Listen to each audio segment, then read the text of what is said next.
Case పెట్టారు. మరి తను కేసు పెట్టాల్సింది ఎవరి మీదనా? జందాల మీద కదనా? ఈ అమ్మాయి జందాల గురించి మాట్లాడింది, కానీ అమ్మాయి కేసు జందాల మీద ఎందుకు పెట్టలా? అసలు లాజిక్ అది కదా. రెండవ ఆస్పెక్ట్, ఎప్పుడు మాట్లాడింది ఇది? వరదల్లో పబ్లిక్ అందరూ తిట్టిపోస్తున్నప్పుడు మాట్లాడింది. అంటే ఏంటి? డైవర్షన్ అన్నమాట. ఈ ఇష్యూ నుంచి డైవర్ట్ అవ్వాలి పబ్లిక్.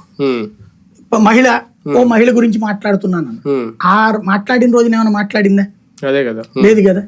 కాబట్టి ఇంకోటి అన్నిటికంటే జోక్ ఏంటంటే, ఆ నవీన్ జందాల్ అనేటటువంటి ఆయన ఈ గొడవంతా చేసిన టైంలో కాంగ్రెస్ పార్టీ ఎంపీ, ఆయన కాంగ్రెస్ పార్టీ రాజ్యసభ సభ్యుడు, తర్వాత బీజేపీలోకి వచ్చాడు. ఇది వేరు.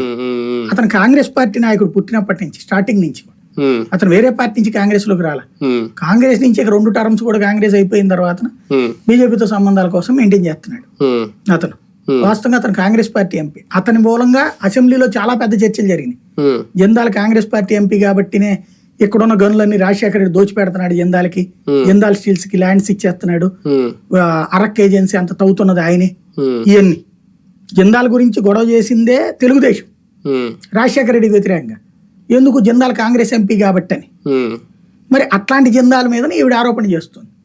వెళ్ళి సోనియా గాంధీకి వెళ్ళి కంప్లైంట్ చేసినా, జందాల్ ఎట్టంటోడండి